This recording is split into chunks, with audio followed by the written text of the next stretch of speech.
അവളുടെ സ്റ്റെതസ്കോപ്പ് നിനക്ക് അത്രക്ക് ഇഷ്ടായോ? ഇഷ്ടായി. സത്യം പറഞ്ഞ വല്ലാതെ ഇഷ്ടായി. ഈ പ്രേമത്തിനും പ്രേമിക്കുന്നതിനും സ്ത്രീധനത്തിനൊക്കെ ഞാൻ എതിരാ. പക്ഷെ ഇത് സത്യം പറഞ്ഞത് പ്രേമമല്ല, ഒരാഗ്രഹം. അവളെ ഭാര്യയായി കിട്ടാനുള്ള ഒരു ആഗ്രഹം.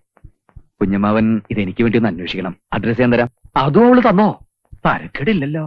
തന്നതല്ല കുഞ്ഞമ്മാവ, എന്റെ പണിഷ്മെന്റ് ട്രാൻസ്ഫർ അവളുടെ നാട്ടിലേക്കായിരുന്നു.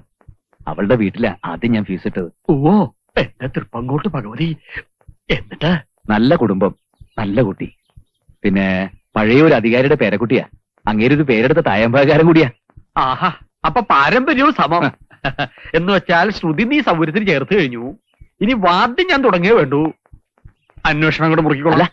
ഇത് വേണ്ട വിധത്തിലൊന്ന് മുറുക്കി കുഞ്ഞമ്മാവൻ ന്യൂട്രലും ഫേസും ഒന്ന് ജോയിൻ ചെയ്ത് തന്നാ മതി. ഇതുപോലെ പണ്ട് നിന്റെ അമ്മായിയെ ഞാനും ഏർത്തിട്ടതാ. നിലാവുള്ളൊരു രാത്രിയില് ഷോർട്ടായത് വന്നിടത്തേക്ക് തന്നെ തെറിച്ചു വീണു. തെറിച്ചു വീണെങ്കിലും ഇപ്പോഴും രണ്ടുപേരും ഇഷ്ടത്തിലാണല്ലോ. അതാണ് കറണ്ടിലെ നെഗറ്റീവിന്റെയും പോസിറ്റീവിന്റെയും ശക്തി. കുഞ്ഞുമോൻ അമ്മുക്കുട്ടി ഒന്ന് കാണണം. അമ്മുക്കുട്ടിയല്ല, അമ്മുക്കുട്ടി ഡോക്ടർ.